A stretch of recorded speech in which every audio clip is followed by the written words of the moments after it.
Hey everybody, many are saying that Apple needs to buy a video production studio. The Motley Fool has a firm grasp on what's obvious to everyone. Courts score 1 for privacy by ruling that you can't be forced to unlock your devices that use biometrics. And Apple replaces 11 million batteries in older iPhones, making them last longer. And that's bad, I guess. Tonight on the Mac to the Future livecast.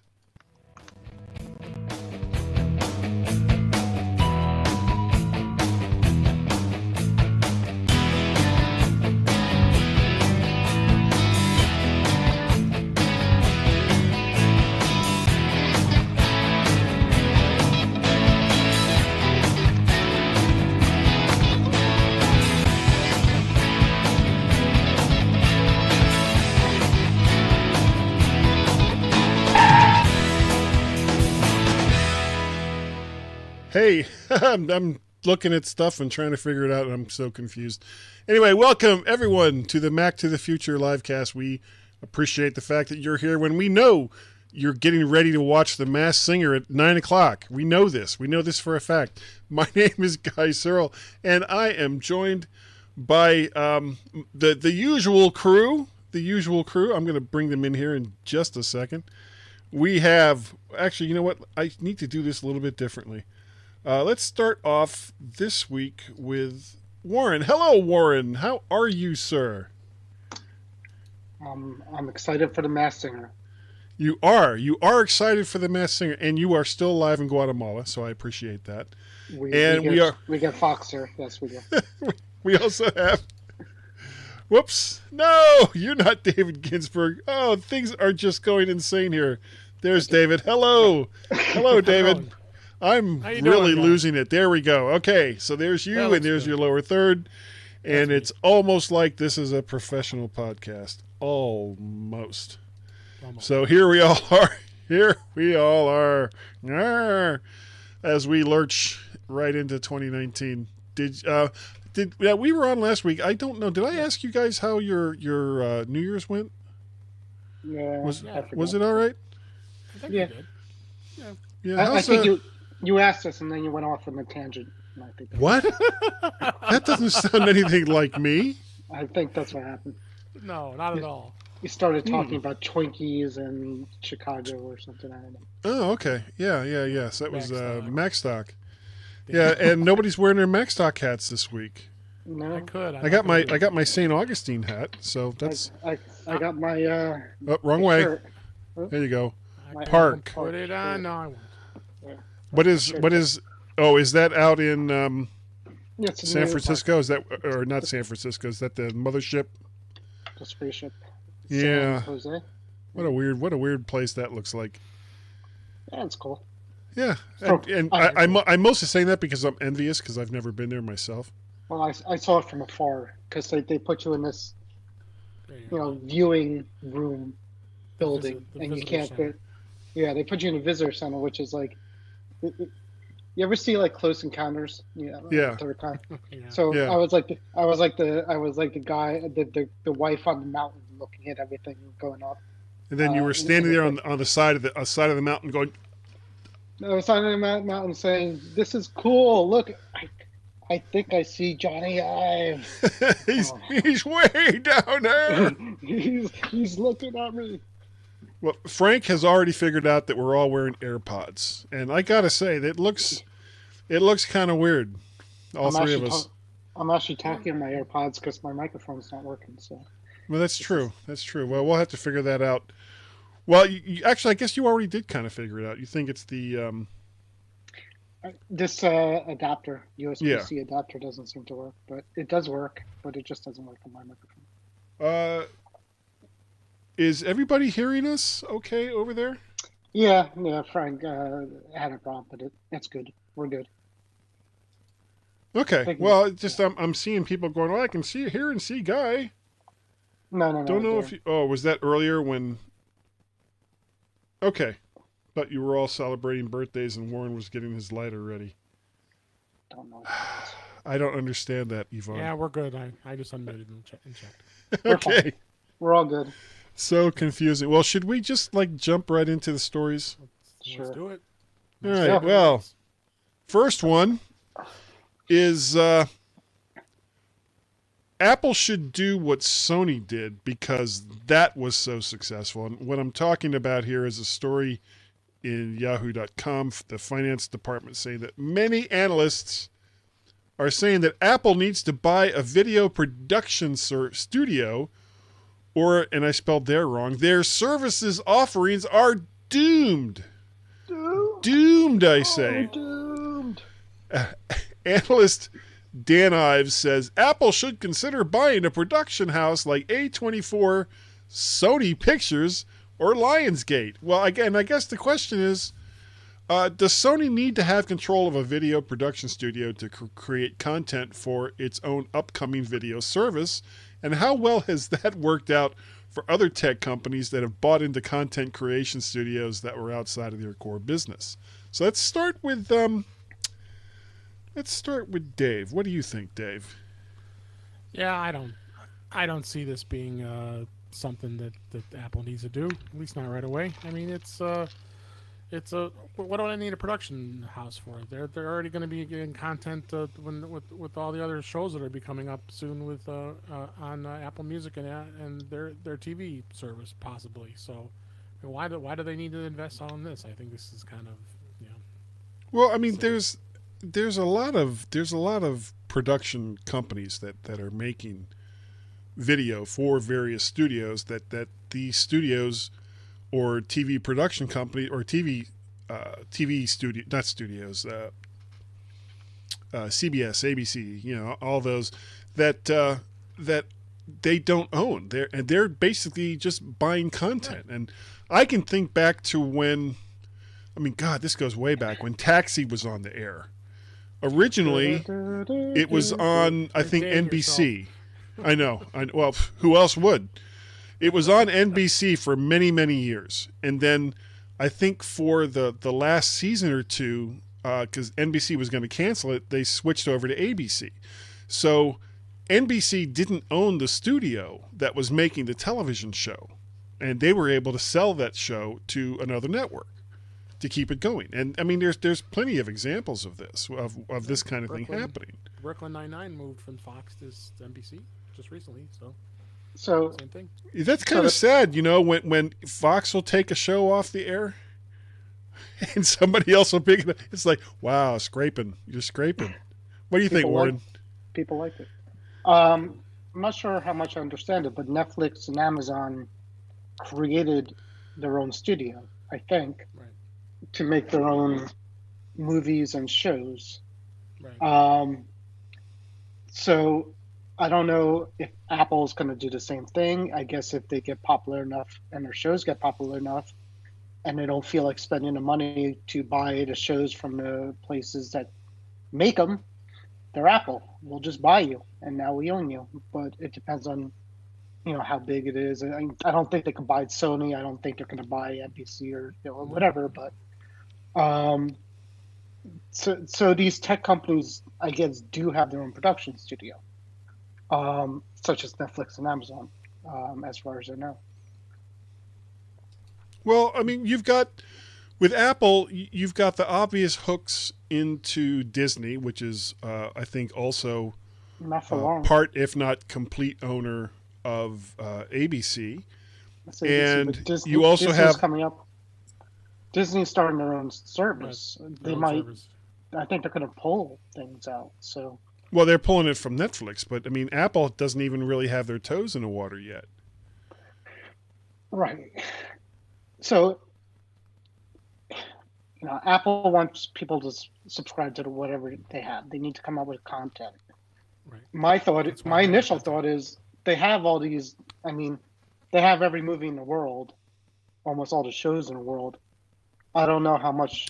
Well, what they have is the rights to sell them. They may not have the rights to broadcast them because when you're talking about content, there's distribution rights, there's selling rights, and then there's also redistribution rights and air rights. So you've got and this is part of the reason why you'll have content in iTunes in one country, but that same content won't be in another country because each one of these countries have different laws and regulations and different holding companies that hold the rights to all of these television and movies. But so the thing is with Netflix, they stream everything. And with Netflix, they stream everything and then they buy the rights to stream it because they'll drop shows and add shows constantly all the time. iTunes, from what I could tell, for the most part, everything it either sells or rents stays there. So I don't know if the production company gets kickback for every purchase or rental that they get. Of course. That's probably how it works. Sure. But they might have the power to go to every single one of those companies and say, hey, listen, we're starting a service, and for $40 a month, our subscribers are going to get Apple Music and the entire iTunes library as it stands to stream. They could do that. So that could be a lot of money. Go back to those people who are selling and say, listen, $40 a month for millions and millions of people, you get X amount. That could be something they would do. I don't know how easy it is to do, but I think a lot of people would do that. I think a lot of people would. You've got, there are several services that are already going. Hulu and Netflix are just two of them. Amazon has their own streaming service, as well as YouTube. And what a lot of them are starting to get into now is local rebroadcast rights for, and basically you tell all of these services what your zip code is. And then based on what that zip code is, you get rebroadcasted local stations to your device or service or whatever it is that you're paying for. And I think for a lot of people that don't want to go to the trouble of putting up like a digital antenna or still paying for like a basic cable service while they're still getting, Netflix and other digital video content service you want to talk about, with all of the choices that are now coming down the pike, it may come down to which one will also give you your local television stations. Well, Amazon, Netflix, Hulu, and probably Apple are not in that market right now. Not yet. They're market. Whereas YouTube TV, the YouTube TV already has your local stations, so they're obviously paying for that right to be able to broadcast.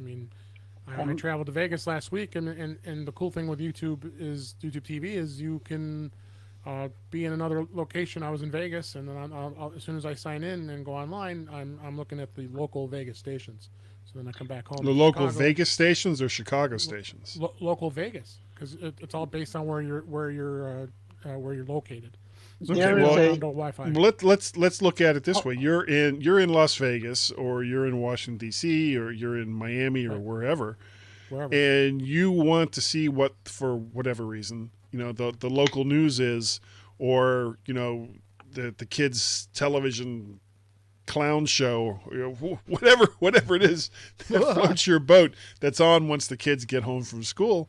And, so you sign into YouTube TV or Apple TV or whatever your service provider of choice is.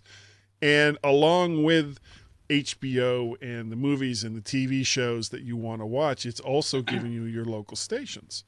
Would that be worth the premium to you? No, YouTube TV does it because the nice thing is you're traveling with it. When you sign up with your cable service, you are locked in to the local channels, but when you travel, you won't have access to those channels because you can't. So only allow you to watch it. So Sling, Frank said it too, but there's Sling TV and Sling Box, which Sling will do that. They'll give you local. Here's something else that you guys want to know. It's called Locast, LOCAST. There's an app and a website out there. And it works. It's basically a nonprofit thing that will get you your local NBC, ABC, and CBS channels streaming from anywhere. How do they? Because you have to pay for rebroadcast rights for those television stations. They're able to do it, and it's free. So that's locast.org.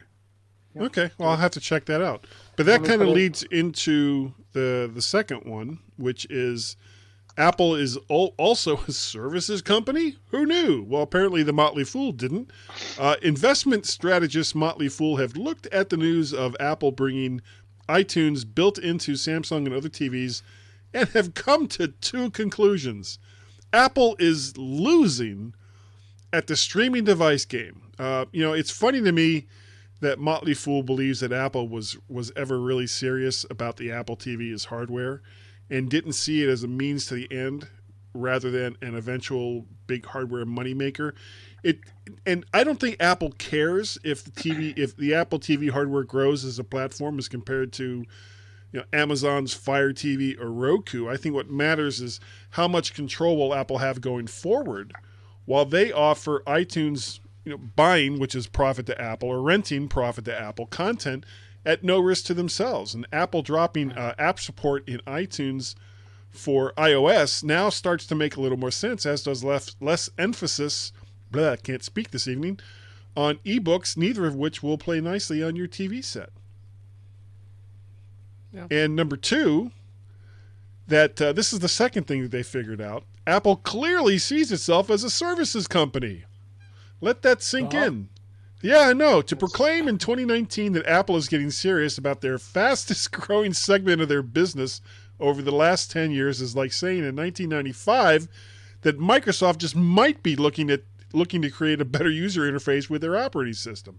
The real question to me is just how far will Apple take itself as a company towards services? Now, IBM, 100%. 10 years ago, I think, basically sold off their entire PC business to Lenovo. And at the time, these investment companies, Motley Fool, and all of them were like, "Oh my God, I can't believe you're doing this because you are the face of PCs, whether it's laptops or desktops, and you're basically just giving that away to become a services company." And IBM, I think, actually did take a hit for a while for that, but it's become wildly successful for them. Very much so. I mean, you look at Apple right now. Obviously, right now their profit center was iPhone. Well, I mean, now with the market reacting to the fact that they didn't sell as much as they thought, and when we see the earnings call coming up in a few weeks, they're gonna see that. But they also see the percentage of services increasing. IBM is just going crazy with services. I mean, like a Microsoft. Microsoft is also a services company now. Yeah, they were an operating system company. They were selling software, but they're not anymore. They're selling a service. Office 365, Azure, all those other services they sell are also services they're making big money on. Their stock is going through the roof. I mean, they're doing very well. It doesn't help that it also helps to have a really good leader compared to what they had. I mean, Ballmer. Ballmer and Satya Nadella is a pretty impressive CEO for Microsoft. So He has really turned them around. He really has. He really has. The one I think kind of failing, and I don't even know if you'd really call it a failing as far as Microsoft goes, is the Surface line.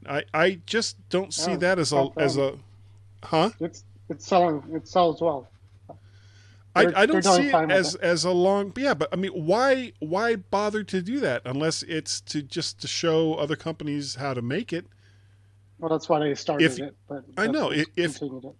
If you're trying to convince people that you're more interested in being a service, I mean, and let's face it, their phones, the phones they came out with were an utter failure.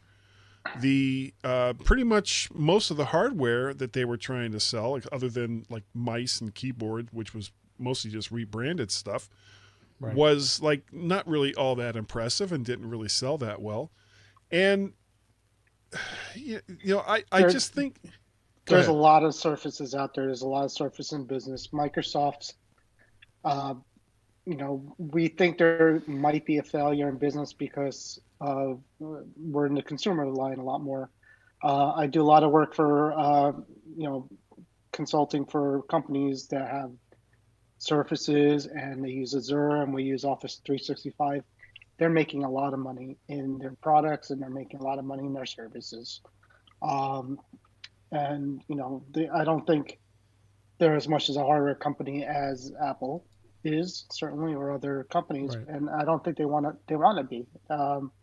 Their initial Surface device was a proof of concept because at the time it came out, it was during Windows 8, and computer manufacturers had no idea how to make a device that would use it.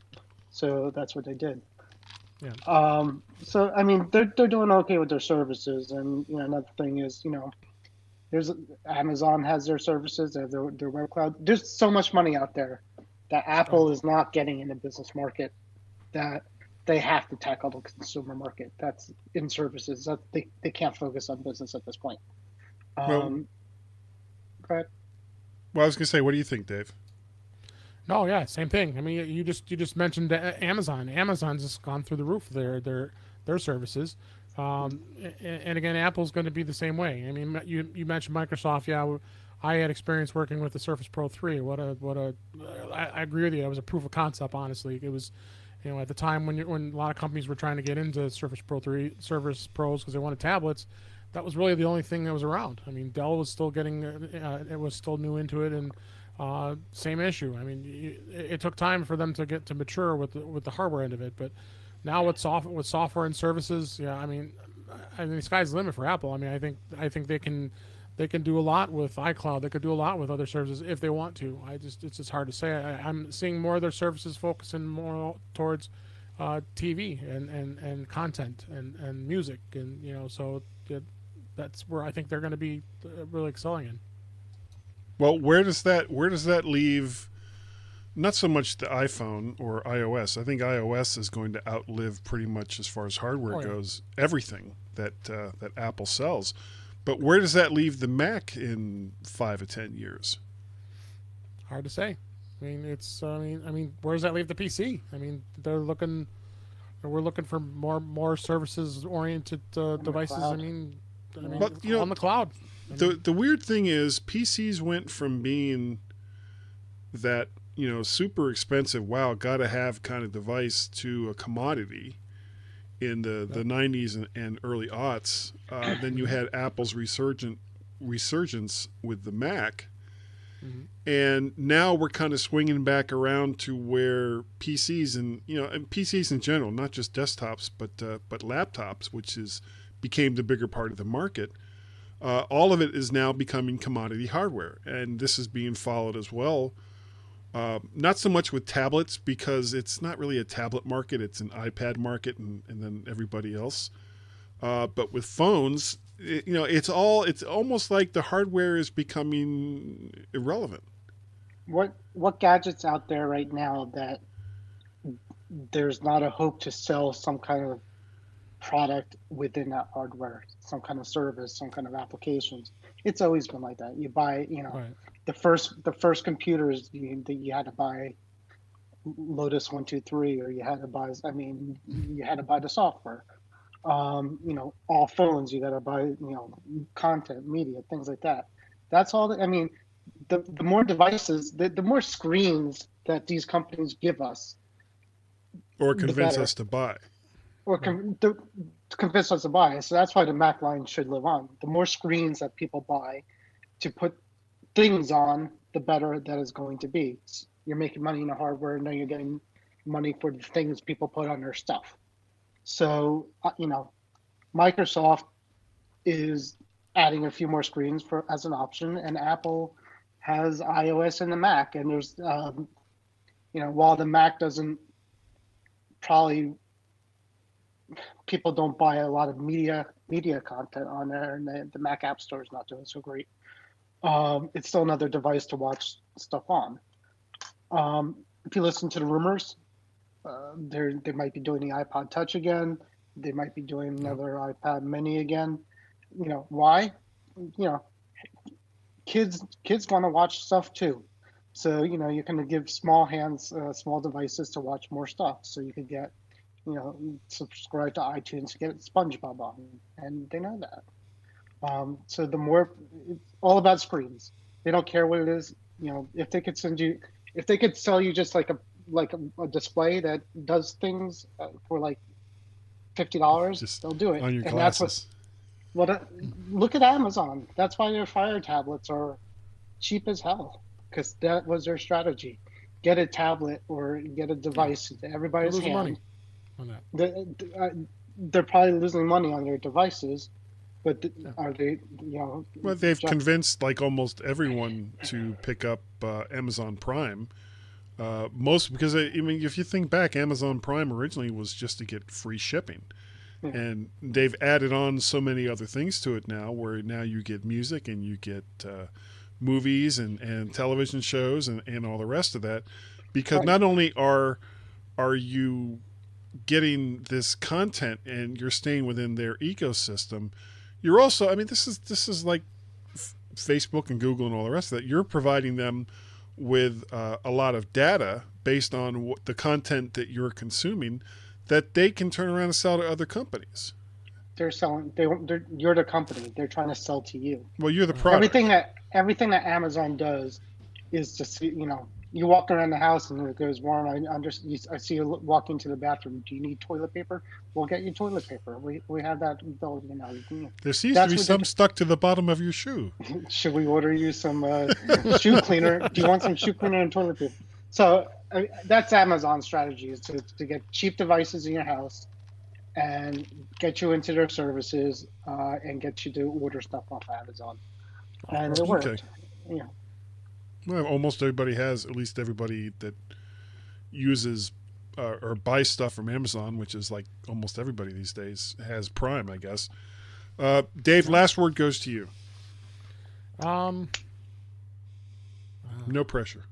No pressure. I just services. That's where it's at. I think that's where we're going to be going for the future. There's just no turning back on that for sure. Okay. Next story, and this time I'm actually going to remember to change the graphic. There we go.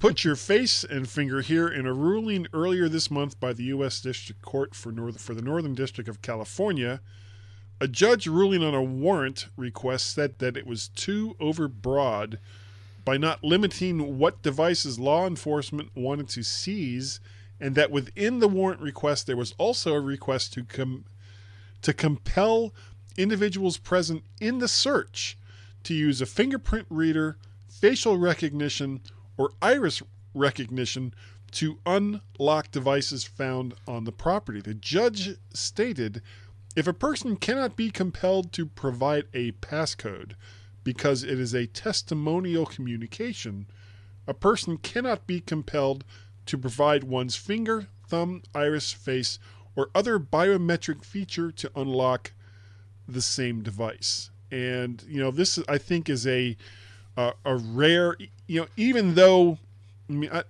the circumstances for why they were wanting these warrants were pretty awful. These were if the allegations were true, these were truly awful people. However, I see this more as a win for the common person as far as privacy goes. And I'm going to start with David. David, how do you see this? No, as far as... damn it. I screwed it up. That's the wrong link. There we go. Again, as far as that goes, I just don't... just like the whole San Bernardino thing where they try to get the phone unlocked. It goes back to all that type of thing with one of them. Force and peace. It's one of them. I shouldn't be forced to unlock my phone if I don't want to. You're not going to put my face in front of it. No, I'm not going to unlock it. Same thing with the Touch ID. Why should I be forced to do that? If I don't want to show what's on my phone, then I have every right to keep it locked and keep it secure. They can't, like it says, you can't be compelled to do that, and there should be no reason why they should be forcing that issue. Okay, what do you think, Warren? Yeah, no, I agree with that. From what I was listening to somebody talk about it, and there was a difference between verbally giving somebody the police your password and the biometric, and there was like a difference between verbal and nonverbal communication, and that's how they made it. And I still don't really understand it, but in the back of my mind, I'm thinking, if I killed somebody, and the police, came into my house and said, "Where's the body?" Is it different that if I point somewhere to like where the body is, or say where the body is, because I think that's kind of what they were getting at. There's a difference between verbal and nonverbal, and I really don't understand any of it. But hey, free speech.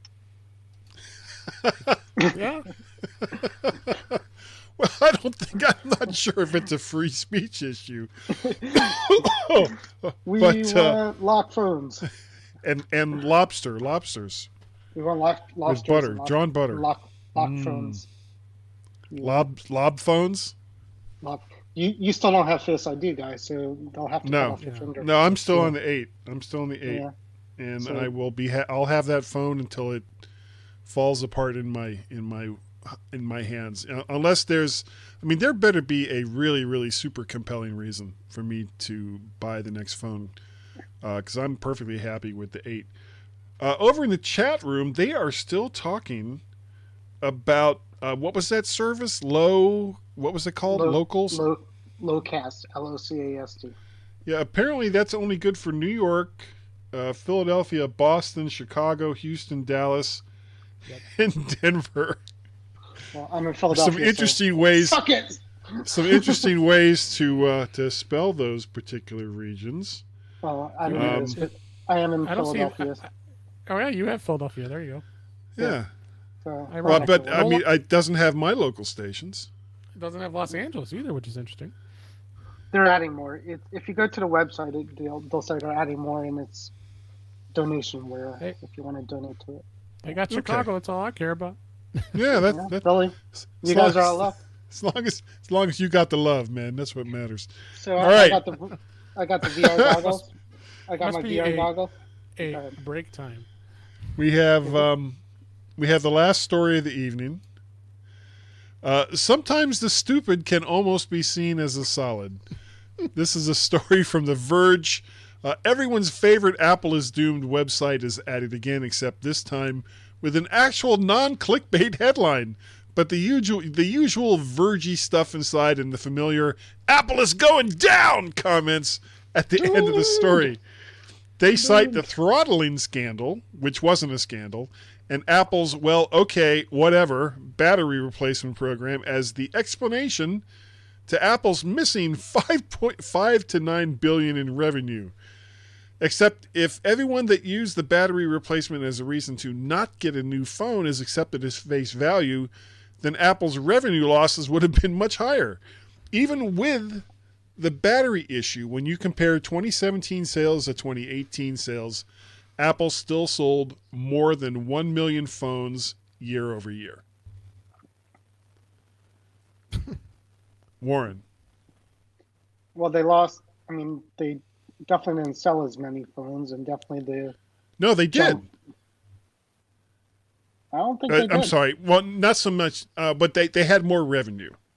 No. I'm sorry. 2017 sales as compared to 2018 sales, they still had more than 1 million phones that they sold last year. I'm sure they're selling a lot of phones, but they definitely didn't sell as many as they did the year before. And the battery. No, they did. All right. Then why their numbers go down? Their numbers went down because hold on, let me go. I keep messing this up. Their numbers went down because they didn't meet their own expectations. Apple's guidance on the third and fourth quarters of 2018, I don't believe they met either one of those quarters as far as their own guidance that they were giving out. But when you look at the actual sales of phones, I went to a site called Statistica and compared sales of 2017 phones over 2018 phones. And 2018, they actually sold more than 1 million more phones year over year. They're not even reporting how many phones they're selling, so I don't know. And they're not going to report it. Well, yeah, but we're in the we're in the second fiscal quarter of 2019. So if they overestimated the amount and 8 million more people got their battery replaced than last year, then you have to assume about 8 million people, not 8 million, $8 million worth of people didn't get a new phone this year that might have got a new phone. I'm sure some of them kept their old phone. Like if Well, there guys, were if guys' iPhone 8 started to break with the battery, and it was battery related. it was battery related, guy would go to Apple and get a $29 battery rather than spending $500 or Yeah, or it's now back up to $79. Or even you know what? Even at $129, you have a 2-year-old phone. You spend $129 to get the battery people replaced. are cheap. They hear It's not a matter of being cheap. It is because Apple. It was all over the news, and people don't follow like us, and they had no idea that you could even replace a battery before that, and they had no idea what it cost. But NBC, Brian Jennings told me that Apple's having a thing until the end of the year, where now it's $29.99 to get my battery, and that's what got people out there. These people don't follow it. Now they said if you go there, your phone will feel fast again because that's what every news story was saying. And it did. And it worked. And 8 million more batteries were replaced.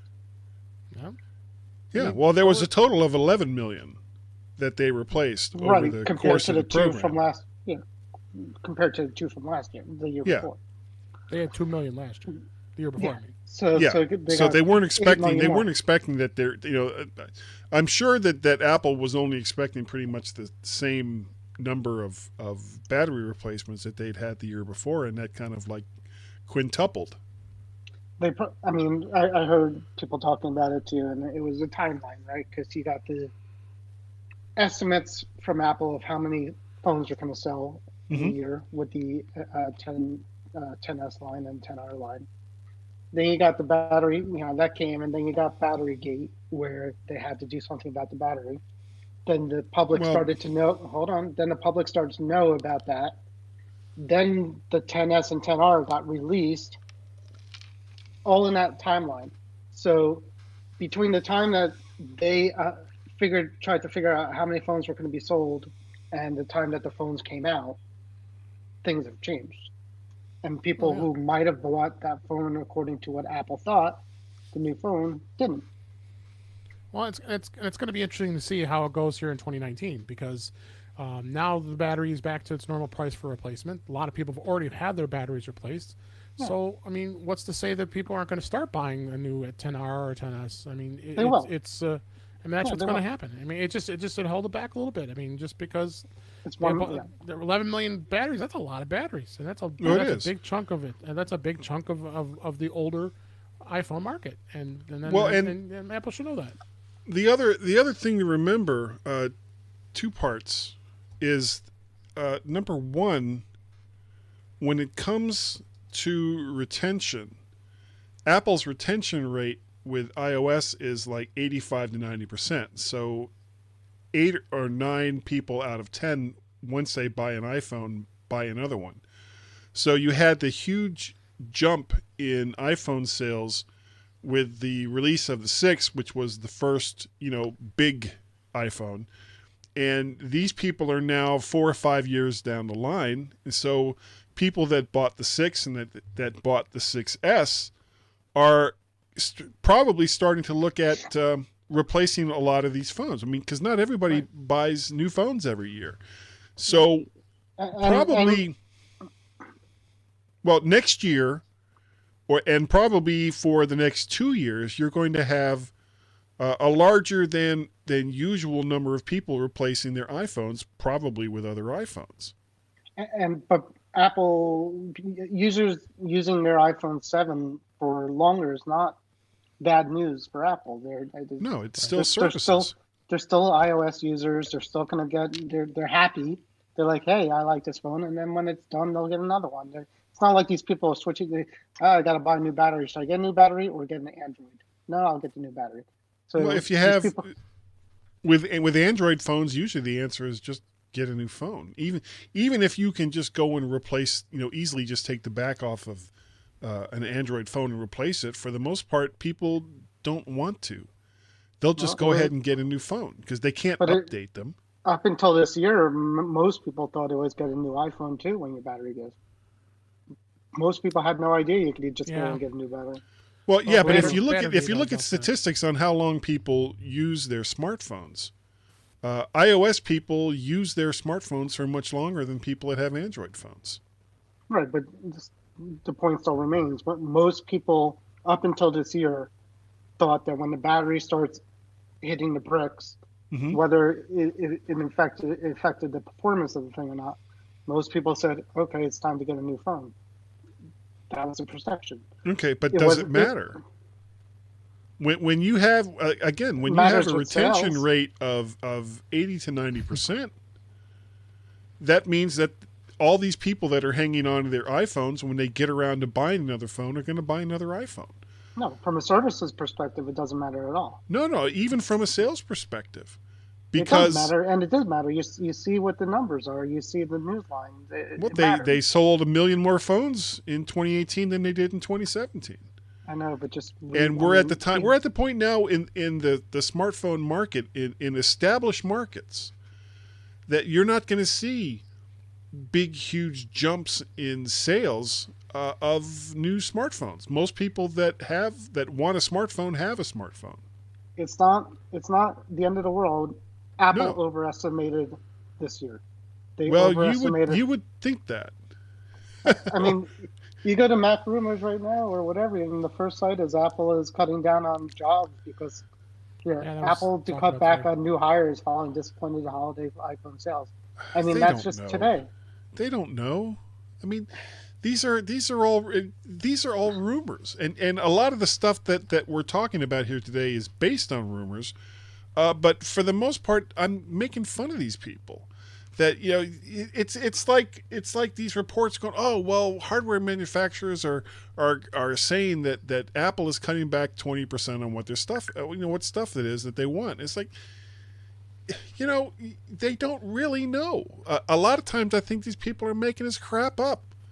That they want something to report, and they know that if it has Apple in the headlines, that they'll get more people to read it than saying, "Oh, well, Samsung is cutting back on their orders by 5 to 10%." But Well, you you know say, what? "Oh, Apple's is not gonna hire as many people, or Apple's cutting back 10 to 15%," and there's a run on the stock. It's analysts make me insane. They really Well, really do. Let's spin it back to what we talked about last week about when Tim Cook had his interview.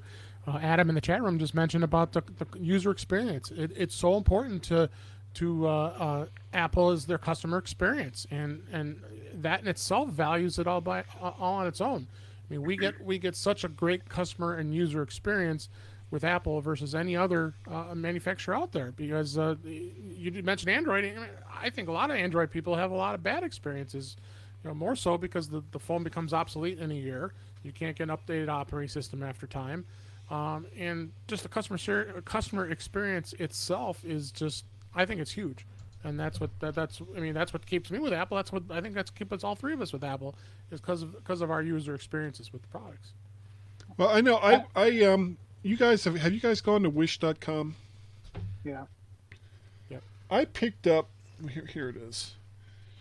Because I was thinking of using it as a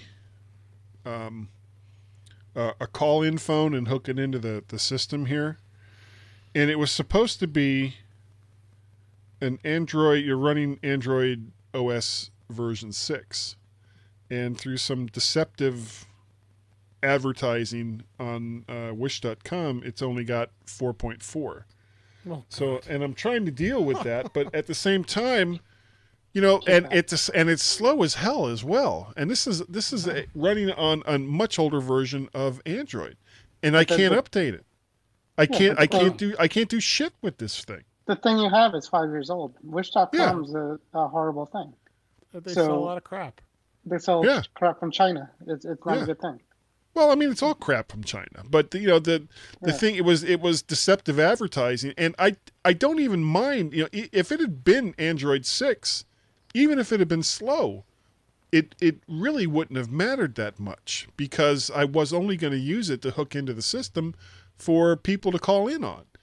But the fact that it was even slower than I anticipated and running a much older version of Android meant that I don't even trust to put a SIM in the damn thing. I hope you didn't pay too much for it. No, it was like $40-50. I don't know. Piece of crap. At least you lose my, money. That much money. yeah. So I mean, the whole thing this year is Apple nothing tarnished. If anything, their reputation got better. Their devices are lasting longer. People like that. Yeah. It's not like their sales might be down because iOS, somebody discovered a major security flaw in iOS or something like that. No. It was one of those good things that had a weird effect, and the weird effect was, hey, I'm happy with my phone, and Okay. it's not a bad thing. It's not a bad thing. It's just a thing, and I think you're right. Analysts and Wall Street panic more than they should because Apple is making slightly less than they estimated. Tim Cook changed his prediction, right? They changed their estimate. Yeah. That's a fact. That happens. Yeah. I think that was a good thing he did too. I mean, it's something that many CEOs would never want to admit that they had to readjust. And then all the other companies. Well, they have to admit it because they put out their financial reports and it's like, whoa, hold on a second. You said you were going to make X, and you didn't make X. You made some other figure. So now with the battery thing behind them, I think 2019 is going to be a good year for Apple. It's going to. I think it's going to be a good year. I'm starting to get into the Who's Tommy or something. We should wrap it up here because it's getting close on time. That's right. It's almost time for the Masked Singer, Warren. All right, Warren, we're gonna move on here. Warren, how can people get a hold of you? They don't ever. Whoops. No, that's not what I want. Do I want one of these? I don't want any of these. There, I'll just get rid of it. Warren. Just keep scrolling. Yeah, it's one of them. You know how they get a hold of me? They swipe left. Swipe left? Let me try that. No, it's not working. Ding. It must be this Android 4.4 phone is just messing things up. All right. Find me on Facebook. Join our group, Mac to the Future. It's good. It's a great group. David, talk to me. Yes. You can reach me on Twitter at DaveG65. My podcasts, In Touch with iOS at intouchwithios.com. And Off the Charts Horse Racing, offthechartsHorseRacing.com. And I am on Suburban Chicago Apple Users, president there at myscau.org. Yeah, I need to add some more of that stuff in there, except then the letters get so small you can't even read them. If you were trying to get a hold of me. Dave has a list. I have. Yeah, I have to make like a new scrolling thing for Dave where it just keeps going up and up and up. If you'd like to get a hold of me, my email address is guy@mymac.com. You can find me MacParrot or Vert Shark over there on the Twitters. Vert Shark. I also do the mymac.com podcast, and on less and less these days, I'm not sure why, Guy's Daily Drive, which I record in my car because that's just a thing that I do. And I think that is, you know what? You can also, do I have it here? I bet I do. There it is. You can also help support the things that I do by going to coffee.com, ko-fi.com/MacParrot and making a little tiny donation there, or become a sponsor over at patreon.com/MacParrot. So that's coffee.com, MacParrot, patreon.com, MacParrot. Send me money. I could always use money. Help me pay for all this stuff. I'd really appreciate it. So I think that is going to do it for this evening. Thanks to everyone who has joined us. We actually had quite a lively group this week. We had a good group, yeah. Yeah, thanks to everyone who who joined us live. It's greatly appreciated. You'll be able to find this show probably sometime tomorrow, the edited version, and then after that, if you subscribe to the Guys Daily Drive podcast feed over there in iTunes, I will have this available there in audio format. I don't know if people even knew that I was doing that. Did you know I did that? I did. No. Yeah, I after I get done editing the show down, I create an MP3 of it, and I also put that in the Guys Daily Drive feed. So if you want to hear that, that's like free stuff. Maybe I should make that like Patreon content. No, who'd want to pay for that? So that's going to do it for this evening. Thanks again to everyone. Thank you, Dave. Thank you, Dave. Thank you, Warren. Good night, Warren. Good night, Dave. Good night, Warren. Good night. Good night, everybody.